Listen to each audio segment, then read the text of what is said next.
ఆ నియోజకవర్గంలో ఆ పార్టీ వెనుకబడిపోతుందా? ఒకప్పటి కంచుకోటకు బీటలు వారాయా?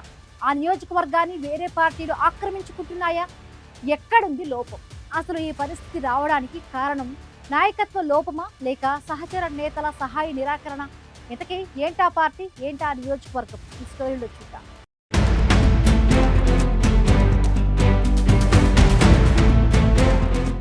అనకాపల్లి పరిచయం అక్కరలేని నియోజకవర్గం. ఇప్పుడు జిల్లా కేంద్రం కూడా. సామాజికంగా ఆర్థికంగా పేరున్న నియోజకవర్గం. ఇక్కడ బెల్లం మార్కెట్ ఎంత ఫేమస్సో రాజకీయాలు అంతకన్నా ఫేమస్. వరుసగా 4 సార్లు ఒకే పార్టీకి చెందిన వ్యక్తిని గెలిపించిన ఘనత ఈ నియోజకవర్గం సొంతం. అయితే ఆ తర్వాత వ్యక్తులు మారినా కూడా అదే పార్టీకి చెందిన వారిని ఎమ్మెల్యేగా ఆదరించిన ఘనత కూడా ఇక్కడి వారికే దక్కుతుంది. అందుకే అనకాపల్లి తెలుగుదేశం పార్టీకి కంచుకోట అంటారు ఈ ప్రాంత ప్రజలు. కానీ ఈ రికార్డు చెరిగిపోతుందేమో, రానున్న రోజుల్లో పార్టీకి మంచి రోజులు రావేమో అని సగటు కార్యకర్తలు మనోవేదతో కుమిలిపోతున్నారట. సుదీర్ఘకాలం తెలుగుదేశం జెండా మోసిన కార్యకర్తలు తాజా పరిణామాలతో పరిస్థితిని జీర్ణించుకోలేకపోతున్నారట. అనకాపల్లిలో తెలుగుదేశం పార్టీకి పూర్వం నుంచి ఉన్న ప్రభ క్రమక్రమంగా తగ్గిపోతుందట. దీంతో పార్టీకి కరుడుగట్టిన కార్యకర్తలు ఉన్నా నాయకులు సరిగా లేక నడపలేకపోతున్నారనే టాక్ బలంగా వినిపిస్తోంది. అనకాపల్లి నియోజకవర్గంలో తెలుగుదేశం పార్టీకి హెమాహెమీ నాయకులు ఉన్నా వారంతా ఇప్పుడు సైలెంట్ మోడ్లో ఉన్నారట. అదేంటి, పార్టీ అధికారంలో ఉన్న వారంతా ఎందుకు సైలెంట్ అయ్యారు అని అంతా తలలు పట్టుకుంటున్నారట.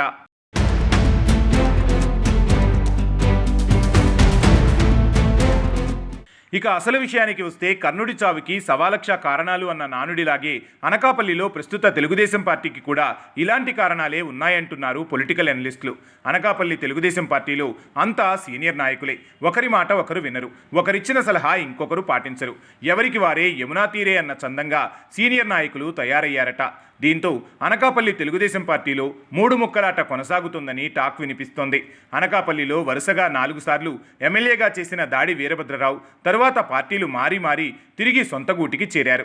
దీంతో ఆయన రాజకీయ జీవితం చరమాంకంలో ఉందంటున్నారు కార్యకర్తలు. కానీ ఆయన తన వర్గాన్ని కాపాడుకుంటూ వస్తున్నారు. మరోవైపు 2014లో ఎమ్మెల్యేగా చేసిన గోవింద సత్యనారాయణ ప్రస్తుతం టీడీపీ నియోజకవర్గ ఇన్ఛార్జిగా ఉన్నారు.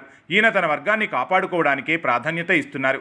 ఇక పార్టీకి సుదీర్ఘంగా సేవలందించిన మాజీ ఎమ్మెల్సీ బుద్ధా నాగజగదీశ్వరరావు తాను కూడా తన వర్గాన్ని పెంచి పోషిస్తున్నారు.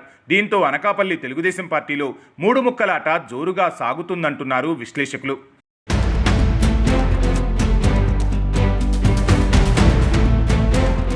నియోజకవర్గ ఇన్ఛార్జ్ హోదాలో పార్టీ కార్యక్రమాల్లో పాల్గొనాలని, అధికారిక కార్యక్రమాల్లో తన వంతు పాత్ర పోషించాలని ఆరాటపడుతున్న గోవింద సత్యనారాయణకు సహచరుల నుంచి సహాయ నిరాకరణ ఎదురవుతోందట.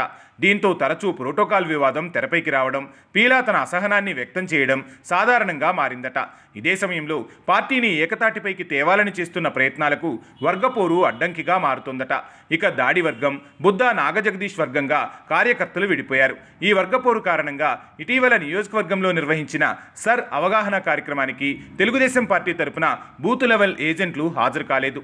సర్ కార్యక్రమాన్ని అన్ని ప్రాంతాల్లో చాలా ప్రతిష్టాత్మకంగా తీసుకుంటే ఇక్కడ మాత్రం తెలుగుదేశం పార్టీ పట్టనట్టు వ్యవహరించింది. నియోజకవర్గంలో పార్టీని నడిపించాల్సిన ఇన్ఛార్జికి ప్రాధాన్యత లేకపోవడం, సీనియర్ నాయకులు వర్గాలను పెంచి పోషించడం వెరసి ఆ పార్టీ రాబోయే రోజుల్లో పూర్తిగా ప్రాబల్యాన్ని కోల్పోతుందేమో అని ఆ పార్టీ నికార్సైన కార్యకర్తలు ఆవేదన పడుతున్నారట.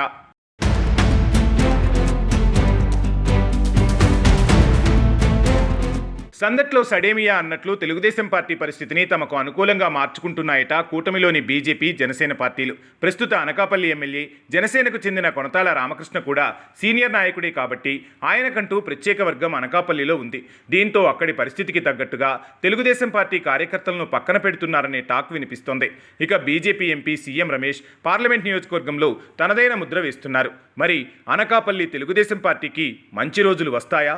ఎంతో ప్రాధాన్యత కలిగిన ఈ నియోజకవర్గంలో పూర్వ వైభవానికి అధిష్టానం ఎలాంటి ఎత్తుగడలు వేస్తుందో చూడాలి మరి.